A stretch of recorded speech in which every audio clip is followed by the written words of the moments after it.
الحمد لله نحمده ونستعينه ونستغفره ونؤمن به ونتوكل عليه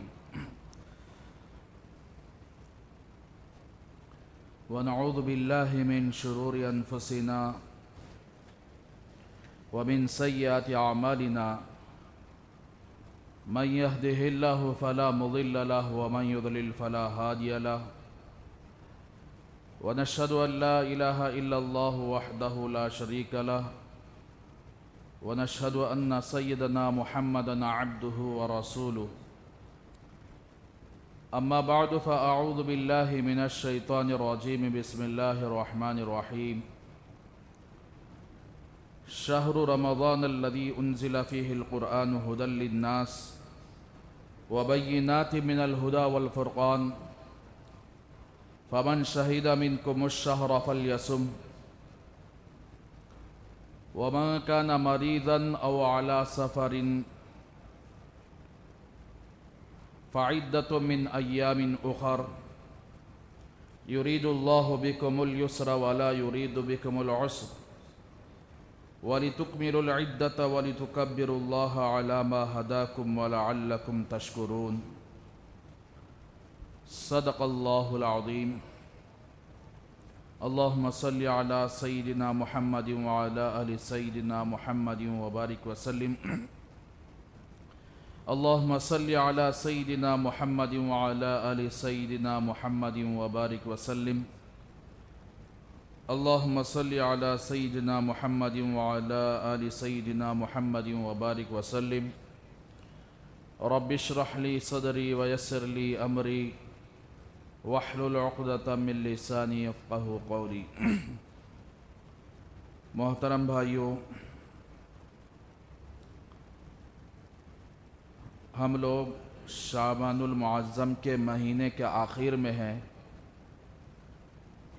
اور انشاءاللہ 1 یا 2 دن کے اندر رمضان المبارک کا مہینہ شروع ہونے والا ہے۔ جس طرح ہر انسان اپنی دنیاوی اعتبار سے جب اس کا تجارت کا، بیپار کا، بزنس کا سیزن شروع ہوتا ہے تو وہ اپنی ساری قربانیاں اس بزنس پر لگا دیتا ہے، بیوی بچوں سے دور ہو جاتا ہے، گھر سے دور ہوتا ہے، وقت پر کھانے کا بھی لحاظ نہیں کرتا کہ بھئی یہ ہمارا موسم ہے، یہ سیزن ہے، اس میں کھانا پینا آگے پیچھے ہو گیا تو بھی پرواہ نہیں، لیکن سیزن میں جتنا کمانا ہے کما لینا چاہیے۔ دنیاوی اعتبار سے لوگوں نے یہ سیزن بنایا، لیکن اللہ تبارک و تعالیٰ نے سارے ایمان والوں کے لیے، سارے مسلمانوں کے لیے گناہوں کی مغفرت کا سیزن، درجات کے بلند ہونے کا سیزن، نیکی اور ثواب زیادہ کمانے کا سیزن اللہ نے رمضان کے مہینے کو بنایا ہے۔ اگر گنہگار لوگ، ہم جیسے گنہگار لوگ رمضان کے مہینے کو گناہوں سے معافی کا سیزن نہیں سمجھیں گے، نیکی اور ثواب کا سیزن نہیں سمجھیں گے، تو پھر 11 مہینے بھی ان لوگوں کو توفیق نہیں ہوتی توبہ کرنے کی جنہوں نے رمضان کے اندر توبہ کرنے کی فکر نہ کی۔ رمضان کا مہینہ اللہ تبارک و تعالیٰ نے رمضان کہتے ہیں، عربی میں رمضا، را میم ضاد، اس کا معنی ہے جلا دینے کے۔ رمضا کا معنی جلا دینے کے ہیں، رمضا سے مشتق ہے رمضان، یعنی اللہ تبارک و تعالیٰ ایمان والوں کے گناہوں کو جلا دیتے ہیں، ختم کر دیتے ہیں۔ جو بندے رمضان کے مہینے کے اندر رمضان کی قدر کر کے رمضان کو جس طرح گزارنا ہے اس طرح گزاریں گے تو سارے گناہ معاف ہو جائیں گے۔ اسی لیے حدیث پاک کے اندر رمضان کے 3 عشرے ہیں، 3 عشروں کی الگ الگ فضیلتیں بیان کی گئی ہیں۔ پہلے عشرے کے سلسلے میں یہ فرمایا گیا حدیث کے اندر کہ یہ رحمت کا فرشتہ، یہ رحمت کا عشرہ ہے۔ دوسرے عشرے کے سلسلے میں فرمایا گیا یہ مغفرت کا عشرہ ہے۔ تیسرے عشرے کے سلسلے میں فرمایا گیا یہ جہنم کی آزادی کا عشرہ ہے۔ یعنی جو بندے رمضان کی قدر کر کے توبہ استغفار پہلے ہی سے کر کے رمضان کا مہینہ جیسے ہی داخل ہوتا ہے مکمل طور پر اللہ کی طرف رجوع ہو جائے تو رمضان کا پہلا عشرہ ان کے لیے رحمت کا عشرہ بن جاتا ہے۔ اور اسی طرح جو بندے رمضان آنے کے بعد توبہ استغفار کر کے اللہ کی طرف رجوع ہو گئے تو دوسرا عشرہ ان کے لیے مغفرت کا بن جاتا ہے۔ اور جو بندے 20 دن روزہ رکھ کے 11 مہینے میں گناہ کمائے، 11 مہینوں میں اللہ کی نافرمانی کیے، لیکن 20 دن روزہ رکھے، اللہ سے توبہ کیے، اللہ کی طرف رجوع ہوئے، تو ان لوگوں کو اللہ تبارک و تعالی جہنم سے آزادی کا ذریعہ بنا دیں گے۔ حدیث پاک کے اندر آتا ہے اللہ تبارک و تعالی، حدیث کا مفہوم ہے کہ روزانہ افطار کے موقع پر ایک روایت کے اعتبار سے 60,000 لوگوں کو اور ایک روایت کے اعتبار سے 6 لاکھ لوگوں کو اللہ تبارک و تعالی جہنم سے آزادی فرماتے ہیں۔ اور جب رمضان کا آخری دن ہوتا ہے، شروع سے لے کر آخر تک جتنے لوگوں کو اللہ جہنم سے آزاد فرمائے ہیں، آخری دن میں اللہ تبارک و تعالی اتنے لوگوں کو آزاد فرمائیں گے۔ تو میرے بھائیو، اسی لیے رمضان کا مہینہ مغفرت کا مہینہ ہے۔ رمضان المبارک کہتے ہیں، بابرکت مہینہ ہے۔ رمضان المعظم کہتے ہیں، یعنی عظمت والا مہینہ ہے۔ رمضان شریف کہتے ہیں، یعنی شرافت والا مہینہ ہے۔ اس کے اندر جو بندہ اپنے نیکی کو نہیں کمایا، جو بندہ اپنے گناہوں سے توبہ نہیں کیا، اس سے بڑا بدبخت انسان دنیا کے اندر موجود نہیں رہے گا جس نے رمضان کی قدر نہ کی۔ اللہ تبارک و تعالیٰ نے رمضان کے اندر بہت ساری کتابیں رمضان ہی کے اندر اللہ تبارک و تعالیٰ نے نازل فرمائی۔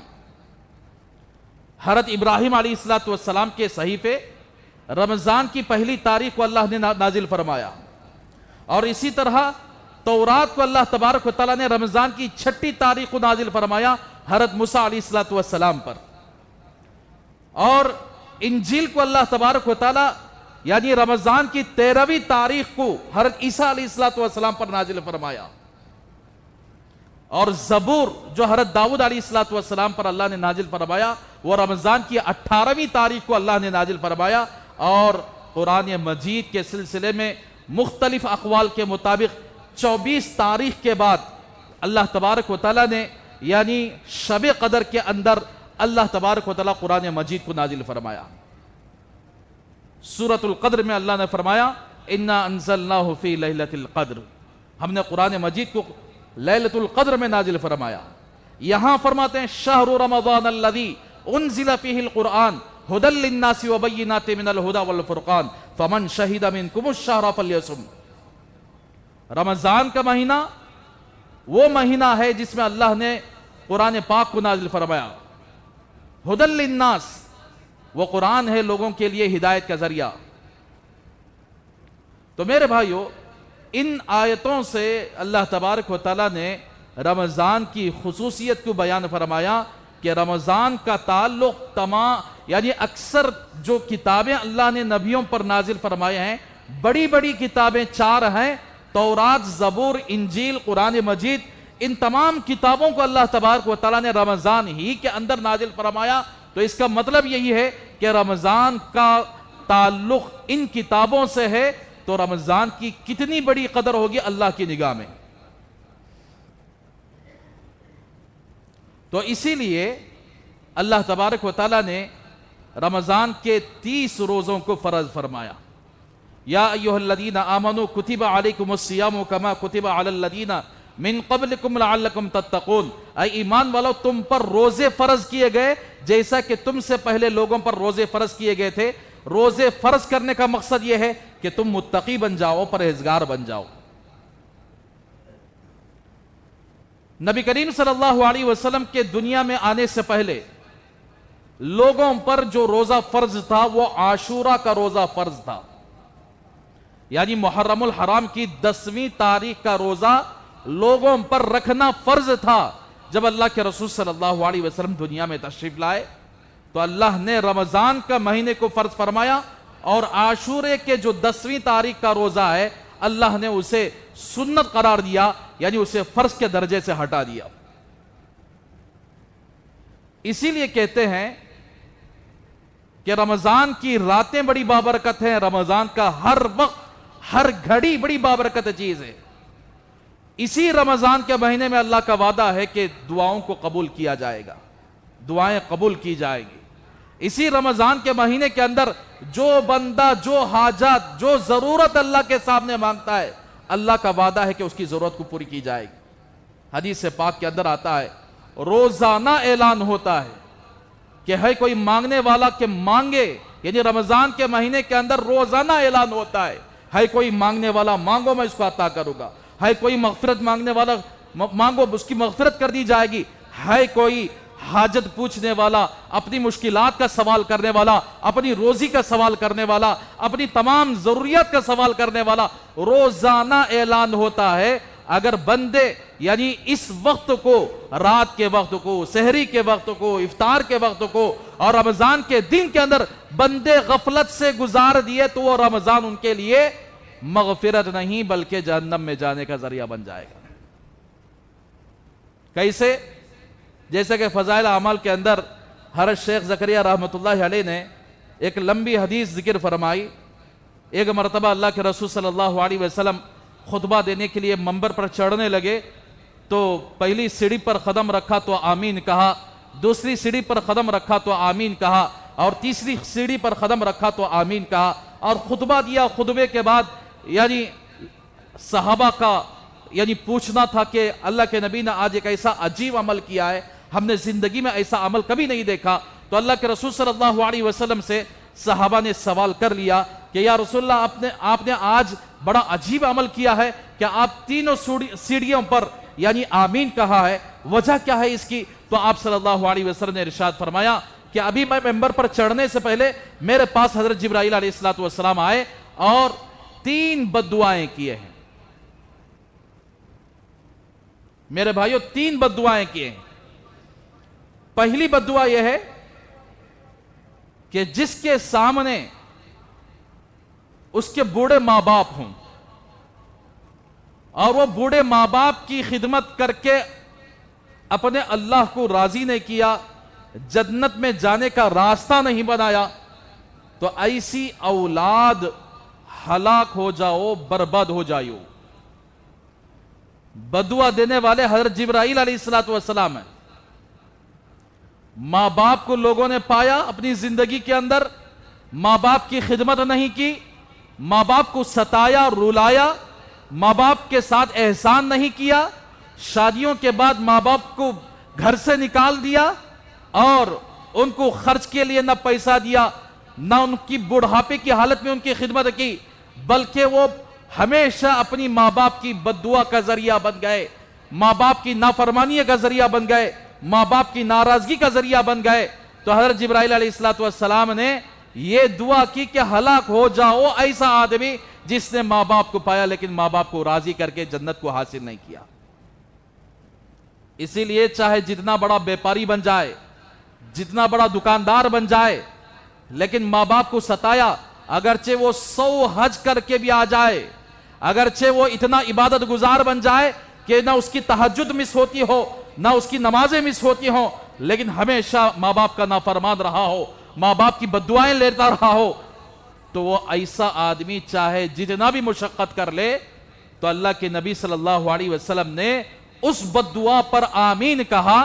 اور بددعا دینے والے حضرت جبرائیل علیہ السلام ہیں، جو سارے فرشتوں کے اندر سب سے زیادہ فضیلت حضرت جبرائیل علیہ السلام کی ہے، بڑے امانت دار ہے، سارے احکامات نبیوں کے پاس پہنچانے والے، اور وہ بددعا دیے اور ساری مخلوقات میں سب سے زیادہ افضل اور سارے نبیوں کے سردار آمین کہے، تو اس بددعا کے قبول ہونے میں کیا شک رہ سکتا ہے؟ تو میرے بھائیوں، لوگ ماں باپ کو باہر ڈھکیل دیتے ہیں، جب اللہ کی لاٹھی ان پر برستی ہے، بیپار میں گھاٹا آتا ہے، دنیا کے اندر ذلیل و خوار ہوتے ہیں، لوگ ان کے دشمن بن جاتے ہیں، لوگ ان کے حسد کرنے والے بن جاتے ہیں، ان کا دل و دماغ اس بات کی طرف نہیں آتا کہ میں نے اپنے ماں باپ کو ستایا ہے، بلکہ ان کا دل و دماغ اسی بات کی طرف کون کی کیا کر دیا ہے، کیا بھی کر دیا نہیں، اللہ کی لاٹھی پڑ رہی ہے، تجھے احساس نہیں ہو رہا ہے کہ اپنی ماں باپ کی نافرمانی کا احساس ہو رہا ہے، نہ اپنے ماں باپ کو ستانے کا احساس ہو رہا ہے، تو نے بیوی کو ماں باپ پر اتنا ترجیح دیا ہے کہ بیوی کو تو نے آ کر راضی کرنے کی کوشش کی ہے اور ماں باپ کو تو نے ناراض کرنے کی کوشش کی ہے، ماں باپ کو ستایا رلایا، یہ ساری زندگی کا وبال اللہ کے نبی کی بددعا، جبرائیل علیہ السلام کی بددعا اس کے ساتھ ہمیشہ رہتی ہے۔ تو میرے بھائیوں، اسی لیے میں ہمیشہ کہتا ہوں، بیوی کا حق ادا کرو، بیوی کو ماں باپ پر ترجیح مت دو اور ماں باپ کو بیوی پر ترجیح مت دو، بلکہ دونوں کا حق ادا کرتے ہوئے جاؤ۔ جس نے اپنی زندگی میں ماں باپ کو ناراض کیا اور دنیا سے چلے گئے اس کے ماں باپ، تو اس کے لیے ایصال ثواب کرو، صدقہ کرو اپنے ماں باپ کے لیے، دعائیں کرو مغفرت کے لیے، ان کے لیے دعا کرو کہ اللہ میں نے ان کو زندگی میں راضی نہیں کر سکا، اب وہ میرے آنکھوں کے سامنے نہیں رہے، یا اللہ میں ان کی طرف سے میں یہ صدقہ کر رہا ہوں، میں یہ ایصال ثواب کر رہا ہوں، میں ان کی طرف سے عمرہ کر رہا ہوں، اس کا ثواب ان کو پہنچا دیجئے، میں ان کی طرف سے حج کر رہا ہوں، اس کا ثواب ان کو پہنچا دیجئے، انشاءاللہ کل قیامت کے ماں باپ اس سے راضی ہو جائیں گے۔ اور جن کے والدین زندہ ہیں، رمضان سے پہلے اسی لیے علماء نے فرمایا 4 گناہ ایسے ہیں جس بندے کے اندر یہ 4 گناہ پائے جاتے ہیں، وہ رمضان کے 30 روزے بھی رکھ لے، اللہ اس کو معاف نہیں فرمانے والے۔ رمضان کی تراویح بھی نہ چھوڑے، بلکہ مکمل طور پر رمضان کو مکمل طور پر ادا کرے، جس کے اندر یہ 4 گناہ موجود ہیں، اس کی مغفرت ہونے والی نہیں ہے، اس کی معافی نہیں ہے۔ نمبر 1، اللہ کی ذات اور صفات میں شرک کرنے والا، اللہ کی طاقت کو کسی اور لوگوں کو دینے والا، مثال کے طور پر فلاں جگہ چلے گئے تو تمہارا بچہ ہو جائے گا، تمہاری ضرورتیں پوری ہو جائیں گی، فلاں جگہ منتیں مانگنے چلے جائیں، تمہاری ساری منتیں قبول کر دی جائیں گی اور تمہارا کام پورا ہو جائے گا، فلاں جگہ جا کر سجدہ کر لیں تو تمہارا سجدہ قبول ہو جائے گا اور تمہاری ساری ضرورتیں مکمل ہو جائے گی۔ شرکیہ کام جتنے بھی ہوں، چاہے وہ اللہ کی ذات میں شریک کرتے ہو، چاہے اللہ کی صفات میں شریک کرتے ہو، شرک کرنے والے کی رمضان المبارک کے اندر مغفرت نہیں ہے۔ اور دوسرا، کینہ پالنے والا، لوگوں کے بارے میں جلنے والا، حسد کرنے والا، لوگوں کے بارے میں بغض رکھنے والا، کینہ عناد رکھنے والا، جل جل کر کڑنے والا، ایسے آدمی کے رمضان کے اندر بھی مغفرت نہیں ہے۔ اس لیے آپس میں جو معاملے ہو چکے ہیں انسانوں کے درمیان، مخلوقات کے درمیان، وہ معاملے کو پورا کر لو۔ کسی کا حق دبایا ہے، حق یا تو اس سے معافی مانگ لو، یا نہیں تو اس کا حق پورا ادا کر دو۔ کسی کو ستایا ہے، کسی پر ظلم کیا ہے، معافی تلافی کر کے رمضان سے پہلے معافی مانگ لو، انشاءاللہ مغفرت ہو جائے گی۔ شرک سے معافی مانگ لو، انشاءاللہ مغفرت ہو جائے گی۔ اللہ سے معافی مانگ لو کہ یا اللہ آج کے بعد سے ہم شرک نہیں کریں گے، آج کے بعد سے آپ کے علاوہ کسی کے سامنے سجدہ نہیں کریں گے، کسی کے سامنے منت نہیں مانگیں گے۔ تیسرا، وہ آدمی ماں باپ کا نافرمان، ماں باپ کو ستانے والا، ماں باپ کی قدر نہیں کرنے والا، ماں باپ کا احسان جتانے والا، ماں باپ پر خرچ کیا تو خرچ کر کے احسان جتانے والا، میں نے تم نے یہ دیا ہے، تم نے یہ دیا ہے، اور ماں باپ اس سے ناراض رہے، تو ایسے آدمی کی بھی مغفرت نہیں ہے رمضان کے اندر۔ چوتھا گناہ، رشتہ داروں سے ناتا توڑنے والا۔ جو بندہ رشتہ داروں سے ناتا توڑ لیا ہے، اپنے خالہ سے، اپنے پھوپھی سے، اپنے بہن سے، اپنے بھائی سے، اپنے یعنی خاص رشتہ داروں سے جس بندے کا تعلق ختم ہو جاتا ہے، آج کل ہمنا رسنا زیادہ ساس سسر پر زیادہ ہوتا ہے، ساس سسر کو اتنا ظلم کرتے ہیں ہم لوگ۔ ہاں کئی بولے تو ان کی بیٹی ہمارے پاس ہے، اکڑ کر جانے کا، اور ساس سسر ان کی اتنی قدر کرتے ہیں جمعیوں کی کہ ہمارا جمائی ہمارے گھر کو آ جائے, کچھ کھا لے پی لے, کچھ دن گزار لے. تو اب یہ جمائی کو کیا لگ جاتا کہ معلوم نہیں, اتنا اکڑ کر چلتا ہے, اتنا اکڑ کر چلتا ہے, خواہ ان کو تکلیف دینا, ستانا. گزشتہ 4 دن پہلے ایک میرے پاس عورت آئی, بیچاری غریب, بالکل غریب, ان کے پاس گزارے کے لیے بھی کچھ بھی نہیں ہے. ان کی بیٹی کو اسی محلے کے اندر انہوں نے دیا ہے, اور وہ بیٹی حاملہ ہے, 7 ماہ کی ہو چکی ہے, اور اس کے گھر والے اس بات پر زور دے رہے ہیں ستواسا کرنا ہے, ہم لوگ 200 آدمیوں کو لائیں گے تمہارے یہاں کھانے کے لیے. وہ بیچاری میرے پاس آئی, حضرت کوئی وظیفہ بتا دو. اندازہ لگو ایسے بھیڑیے دنیا کے اندر موجود رہیں گے, کیا پھر یہ رمضان کے یعنی برکتوں کو حاصل کرنے والے بنیں گے؟ اتنا زیادہ ظلم کہ کھانا نہیں تمہارے گھروں کے اندر. ستواسا کرے تو کیا, ستواسا کرنا تمہیں کر لو, ستواسا دیکھیں گے. کسی لڑکی پر اس طرح بوجھ ڈالنا. اب وہ بیچاری آ کر کہہ رہی ہے کہ اپنی بیوی سے ملنے کے لیے تقریباً کئی مہینے گزر چکے ہیں, اس کا شوہر اپنی بیوی سے ملنے کے لیے نہیں آ رہا ہے. تو اس طرح ظلم و زیادتی, رشتہ ناتا توڑنا. تو میرے بھائیو, حیا کرو اللہ سے, شرم کرو اللہ سے, ختم کرو اس ظالمانہ رویوں کو, ظالموں کو ختم کرو, اس ظلم کو ختم کرو. تو اسی لیے رمضان کے مہینے کے اندر اس طرح کا ظلم و زیادتی کرنے والے, رشتہ ناتا توڑنے والوں کے لیے اللہ تبارک و تعالی مغفرت نہیں فرمائیں گے. تو اسی لیے 4 کام رمضان سے پہلے ہم اس کام میں ملوث ہیں.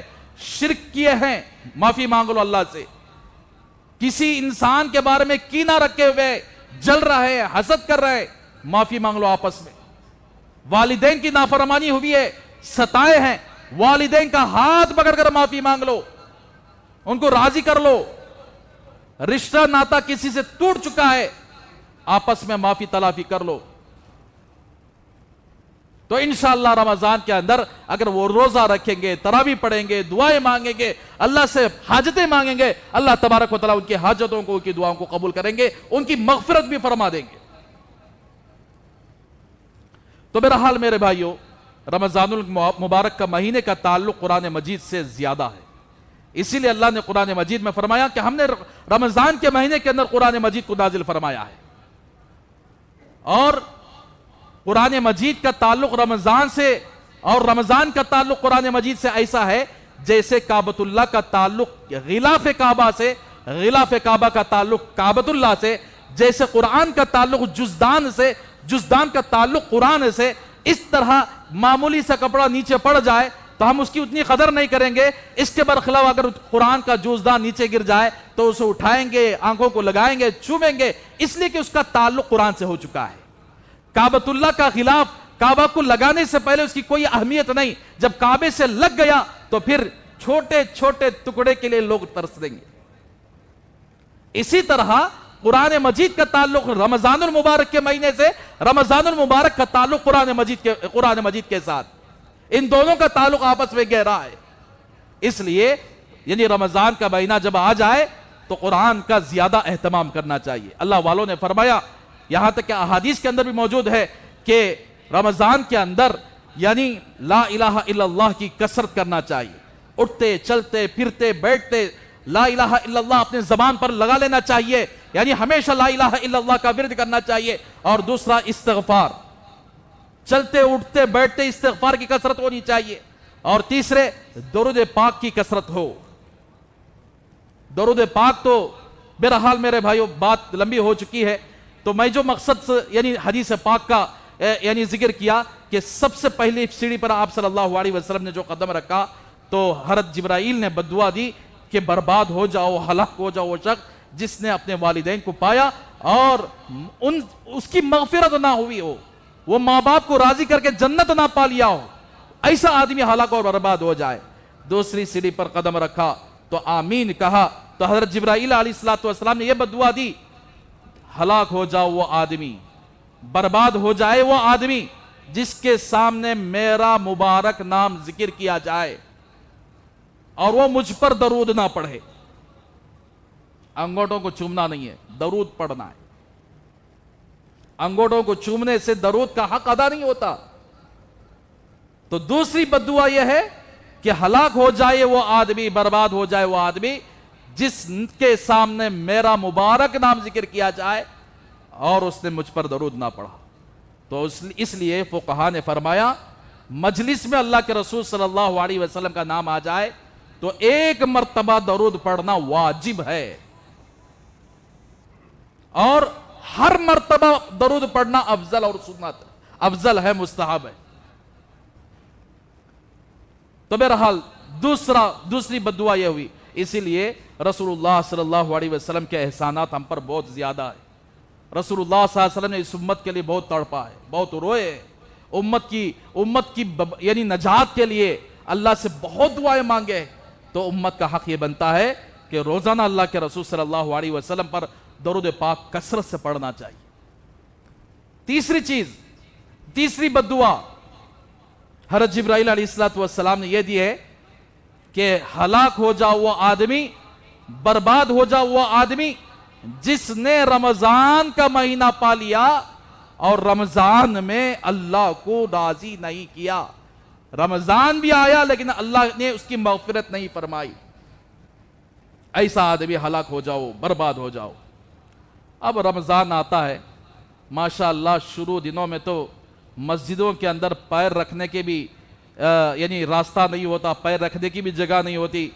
جیسے جیسے رمضان چلا جاتا ہے، 10 دن گزر جاتے ہیں، 12 دن گزر جاتے ہیں، مسجدیں خالی ہونا شروع ہو جاتی ہیں اور لوگ تراویح میں بھی یعنی تراویح کو بھی سلام کہہ کے نکل جاتے ہیں اور تراویح کا اہتمام بھی نہیں، رمضان کے روزے کا اہتمام بھی نہیں.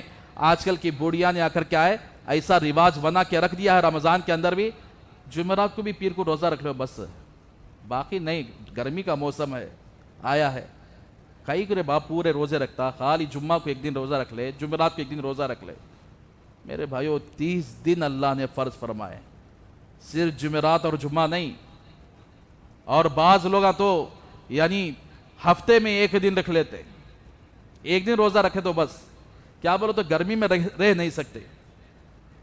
قرآن مجید میں اللہ تبارک و تعالیٰ نے جنگ تبوک کے موقع پر جب صحابہ کرام رضی اللہ عنہ اجمعین کو لے کر اللہ کے نبی صلی اللہ علیہ وسلم جنگ تبوک کو نکلے تو منافقین نے کہا کہ گرمی سخت ہے، بڑی گرمی ہے، ہم نہیں نکل پائیں گے.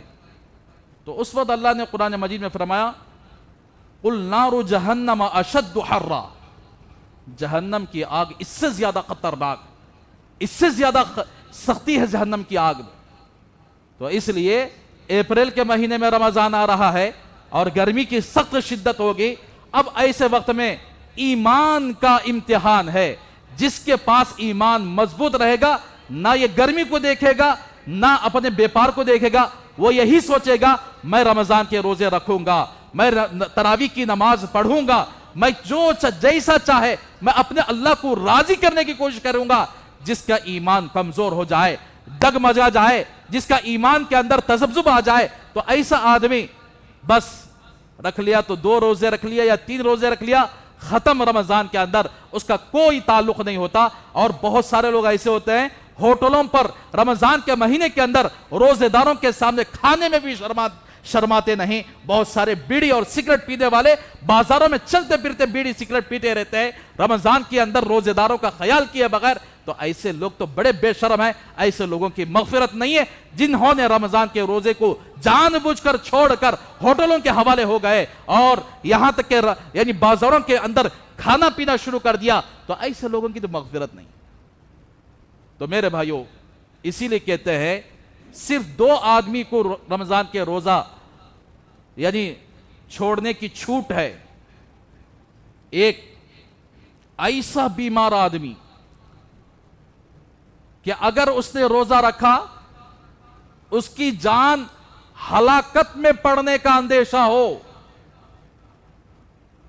ڈاکٹروں نے کہہ دیا کہ اگر تم نے ٹیبلٹ استعمال نہیں کیا، اگر تم نے یعنی یہ وقت میں کھانا نہیں کھایا تمہاری زندگی ختم. تو ایسے آدمی کو رمضان کا روزہ چھوڑنے کی چھوٹ ہے لیکن مکمل چھوٹ نہیں ہے، اس نیت کے ساتھ کہ اگر اللہ نے مجھے صحت دے دی تو میں رمضان کے روزوں کی قضا کروں گا، اور ساتھ ساتھ رمضان کے ایک ایک روزے کے بدلے میں ایک ایک فدیہ ادا کر دے۔ جیسے صدقۃ الفطر ہے، ایک آدمی کی طرف سے 75 روپے یا 80 روپے لگتے ہیں، ایک ایک روزے کے بدلے میں ایک ایک فدیہ ادا کرنا پڑے گا۔ یہ سخت مجبوری، ورنہ تو ہٹے کٹے نوجوان جن کے لیے کوئی بیماری نہیں ہے، محض رمضان کے اندر دھوپ کا بہانہ بنا کر رمضان کے روزے کو چھوڑ دینا، یہ بہت ہی بڑا وبال کا ذریعہ ہے۔ اللہ کے نبی کی بددعا اس آدمی کے ساتھ رہتی ہے، جبرائیل امین کی بددعا اس آدمی کے ساتھ رہتی ہے جس نے رمضان کی قدر نہیں کی، رمضان کے روزے کو نہیں رکھا۔ دوسرا، 80 پر 2 کلومیٹر پر سفر پر جانے والا وہ مسافر جس نے سفر کی نیت سے نکل گیا اور سفر کی حالت میں روزہ چھوڑنے کی اجازت ہے، اگر سفر کی حالت میں روزہ رکھ بھی لیتا ہے تو ہو جائے گا، لیکن چھوٹ ہے، روزہ چھوڑ سکتا ہے، بعد میں اس کی قضا کر لے۔ اس کے علاوہ محض بہانے بنا کر، گرمیوں کا بہانہ بنا کر، کیا اللہ کے رسول صلی اللہ علیہ وسلم سے کے زمانے سے بڑھ کر آج گرمی ہے؟ کیا عرب سے زیادہ یہاں پر گرمی ہے؟ کیا آپ صلی اللہ علیہ وسلم رمضان کے موقع پر جنگ بدر ہوئی ہے، صحابہ رمضان کے روزے رکھ کر جہاد میں مصروف ہیں، لڑائی کرنے کے لیے گئے ہیں اور کافروں سے جہاد کیے ہیں، کیا اس سے زیادہ ہمارا کوئی کام ہے؟ کیا اس سے زیادہ ہماری کوئی مجبوری ہے؟ اگر صحابہ چاہتے، اگر اللہ کے رسول صلی اللہ علیہ وسلم جہاد میں جانا اتنا زیادہ مشکل تھا، اللہ کے نبی فرماتے تھے بھئی آپ لڑنے کے لیے جا رہے روزہ چھوڑ دو، نہیں، روزے کی حالت میں لڑے صحابہ کرام رضی اللہ عنہم اجمعین، روزے کی حالت میں، یعنی 14 صحابہ شہید ہوئے۔ تو میرے بھائیوں، اس لیے رمضان کا مہینہ آ رہا ہے، یہ ہماری سب کی مغفرت کا پروانہ لے کر آتا ہے۔ پہلے اللہ سے توبہ کر لیں، گناہوں کی توبہ کر لیں، اور یہاں تک کہ دیکھیے چند غلطیاں رمضان کے اندر جو پائی جاتی ہے وہ آپ کے سامنے میں عرض کر دوں۔ دیکھیے، رمضان کا چاند دیکھنے کا اہتمام کرنا چاہیے ہر آدمی، یہ سنت۔ اللہ کے رسول صلی اللہ علیہ وسلم خصوصاً شعبان کے مہینے کا چاند اور رمضان کے مہینے کا چاند دیکھنے کا بہت زیادہ اہتمام کرتے تھے۔ تو سنت یہ ہے کہ کل شام میں رمضان کے روزہ یا رمضان کا چاند دیکھنے کا اہتمام کریں، اور جیسا ہی چاند نظر آ جاتا ہے اللہ سے دعا کریں کہ اللہ رمضان کا مہینہ شروع ہو گیا ہے، اس کے اندر رمضان کی صحیح قدر کرنے کی اللہ توفیق عطا فرمائے، اس طرح دعا کریں۔ پھر اس کے بعد رمضان کے روزے کی نیت رات سے ہی شروع کر دیں۔ بہت سارے مساجدوں میں بہت مرتبہ بتا چکا ہوں، صبح اٹھتے ہی فجر کے بعد امام صاحب مائک لیے سوچے اللہم انی اصوم غدا لک فاغفر لی ما قدمت وما اخرت۔ ترجمے پر اگر غور کریں بولے تو سمجھ میں آ جاتا، آدھے پادھے حافظہ ماہی سے زیادہ نہ ترجمہ معلوم ہے، نہ یعنی یہ دعا کو انہوں نے نیت سمجھ لیا، جبکہ ذرا ترجمہ دیکھ لو، آپ ہی فیصلہ کرو۔ اللہم، اے اللہ، انی، بے شک میں، اصوم، میں روزہ رکھ رہا ہوں، غدن، کل کے لیے۔ آج یہ دعا پڑھ رہے ہیں، غدن کا معنی ہے کل کے لیے، کل کے لیے میں روزہ رکھ۔ آج کا روزہ کہاں چلا گیا؟ آج کے روزے کی نیت کیا ہو؟ اور نیت کیا زبان سے ادا کرنا ضروری ہے؟ تو نیت زبان سے ادا کرنے کی ضرورت نہیں ہے، بس ارادہ اس نیت سے کہ میں سحری کر رہا ہوں روزہ رکھنے کے لیے۔ رات میں سوتے وقت نیت کر لیتا نا میں صبح میں سحری میں اٹھنا ہے، بس وہی روزے کی نیت ہے۔ اگر یہ دعا پڑھنا ہے رات میں پڑھ لیں سونے سے پہلے، کل کے روزے کے لیے میں نیت کر رہا ہوں، غدل لکا، کل کے لیے میں آپ کے لیے روزہ رکھ رہا ہوں، فاغفر لی، میری مغفرت فرما دیجئے، ما قدمت وما اخر، میرے پچھلے آگے پورے گناہ معاف فرما دیجئے۔ تو اس لیے روزے کی نیت رات ہی سے کر لیں، رات ہی سے یعنی روزے کی نیت کر لیں۔ دوسری چیز یہ ہے، سحری اور افطاری کا وقت میں آج پورے شہر کے اندر بڑا گڑبڑ ہو رہا ہے۔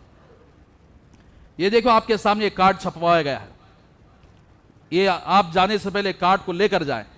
اس کارڈ کے اندر 3 تاریخ، اگر اتوار کے دن پہلا روزہ رہا، اس کے اندر لکھا ہوا ہے ختم سحری، سحری کا آخری وقت ہے 4:50 پر 1 منٹ پر۔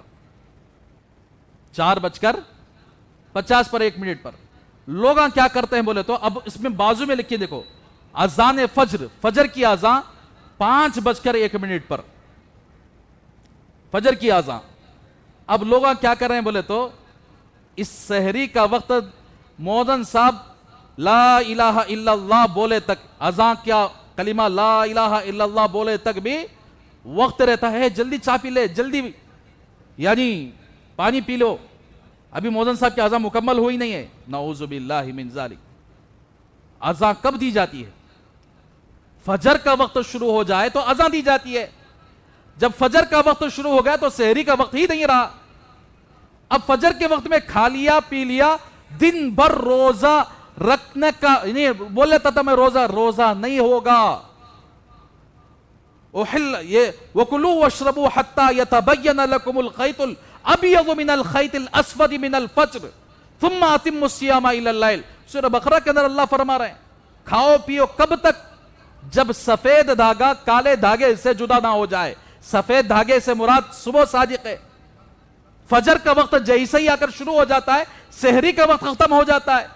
تو سحری کا وقت 4:50 پر 1 منٹ پر ہوتا ہے. 3 تاریخ 3 اپریل کو اتوار کے دن ترتیب سے آ کر کیا وقت لکھ دیا گیا ہے. تو اس وقت میں فوراً سحری ختم کر لیں. اس کے 10 منٹ کے بعد اذان دی جائے گی. تو اس لیے اس کارڈ کا اہتمام کریں کہ ہر گھر کے اندر ایک کارڈ پہنچے اور ہر آدمی اس کارڈ کو رکھ کر سحری افطاری کا نظم بنا لیں. مؤذن صاحب بولے تو یعنی پورا اذان ہوئے تک گیا روزہ اس کا, بھوکا رہنے کے علاوہ کچھ نہیں ملا. دوسری چیز یہ ہے افطار کے موقع پر بھی بہت سارے مسجدوں میں جلدی اعلان ہو جاتا ہے. اگر خدا نخواستہ 1 منٹ بھی اگر وقت سے پہلے کھا لیا تو سارا روزہ باطل. اس کے اندر افطار کا وقت جو دیا گیا ہے دیکھیے 6:30 پر 3 منٹ پر پہلے روزہ کا, اسی وقت افطار کریں. اس سے پہلے فلاں مسجد میں ہو گئی فلاں مسجد میں, معلوم نہیں لوگوں کو. سحری افطاری کا وقت یعنی اس کے اعتبار سے موسم کے اعتبار سے جو بنتا ہے وہ معلوم نہیں. جلدی جلدی دوسرے کوئی آ کر کارڈ چھپوا دیتے ہیں اور اس کے اندر بڑی بے احتیاطی سے آ کر کام لے رہے ہیں. تو اس کے واسطے اللہ کے واسطے سحری کا وقت بھی اگر وقت سے پہلے ختم کر دو یا اور افطاری کا وقت کارڈ کے اندر دیکھ کر اپنے آخر کیا ہے یعنی افطار کا آخر معمول بناؤ. اور دوسری چیز یہ ہے سحری کے موقع پر عام طور پر ہم لوگ سحری کھانے میں لگ جاتے ہیں. 8 رکعت تہجد کی نماز پڑھنے کا معمول بنا لیں, روزانہ 8 رکعت. اتنی فضیلت ہے تہجد کی کہ رمضان کے اندر 2 رکعت نفل پڑھا تو فرض پڑھنے کا برابر اس کو ثواب ہے. فرض پڑھا تو 70 مرتبہ فرض پڑھنے کے برابر ہے. اتنی فضیلت ہے. تو اس لیے تہجد کی نماز 8 رکعت پڑھنے کی کوشش کرے اور سحری کے موقع پر دعا کا اہتمام کرے. افطاری کے موقع پر کھانا پکوڑے گکوڑے سب سامنے رہتی ہیں, دیکھ لے کرتا ہوں. دعا بھی یاد کر, دعا بھی آ کر کیا ہے بسا اوقات پڑے بغیر کھا لیتا شروع کر رہا ہوگا. میرے بھائی اللہ سے دعا کرو. افطار کے موقع پر حدیث پاک کے اندر آتا ہے اللہ تبارک و تعالیٰ روزے دار کے افطار کے وقت دعا کو قبول فرما لیتے. 10-15 منٹ دعا کے اندر لگا دو, 15 منٹ دعا میں لگا دو. تو یہ اس کا اہتمام کریں گے تو انشاءاللہ. اور اگلا جمعہ آپ کے سامنے بتاؤں گا کچھ گناہ ایسے ہیں جو رمضان کے روزے کو کھا لیتے ہیں, رمضان کا ثواب نہیں ملتا. کچھ گناہ اور ایسے, یہ 4 گناہ تو پہلے سے معافی مانگ لینا. اس کے علاوہ رمضان کے روزے رکھ کر بھی کچھ گناہ ایسے ہیں جو روزہ دار کو وہ نقصان پہنچاتے ہیں. اگلا جمعہ آپ کے سامنے تفصیل سے بات آئے گی. اور اسی طرح عشاء کے بعد تراویح کی نماز ہے. تراویح کی نماز 20 رکعت پڑھنا سنت مؤکدہ ہے.